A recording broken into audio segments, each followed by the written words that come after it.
ఒక్కసారి అరుణాచలం వెడితే చిత్రగుప్తుడు గీత గీస్తాట. ఈ జీవుడు అరుణాచలం వెళ్ళాడు కాబట్టి తరువాత అని గీత గీస్తాడు. అంటే అరుణాచలం పట్టణంలోకి ప్రవేశించినంత మాత్రం చేత అంత గొప్ప అనుగ్రహంగా ఈశ్వరుడు భావన చేస్తాడు. అటువంటి చోటికి వెళ్ళడం, ఆ అరుణాచలానికి అంటే అక్కడ ఉన్నటువంటి ఆ కొండకి ప్రదక్షిణం చెయ్యడం అంత గొప్ప విశేషం. అరుణాచల ప్రవేశము అంత తేలికైన విషయం కాదు.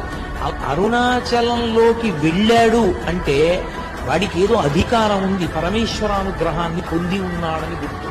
అరుణాచలం వెళ్ళి అడగని వాడిది పాపం తప్ప, అరుణాచలం వెళ్ళినటువంటి వాడికి, అరుణాచలం వెళ్ళి ప్రార్థించిన వాడికి సాధారణంగా కోరిక తీరకపోవడం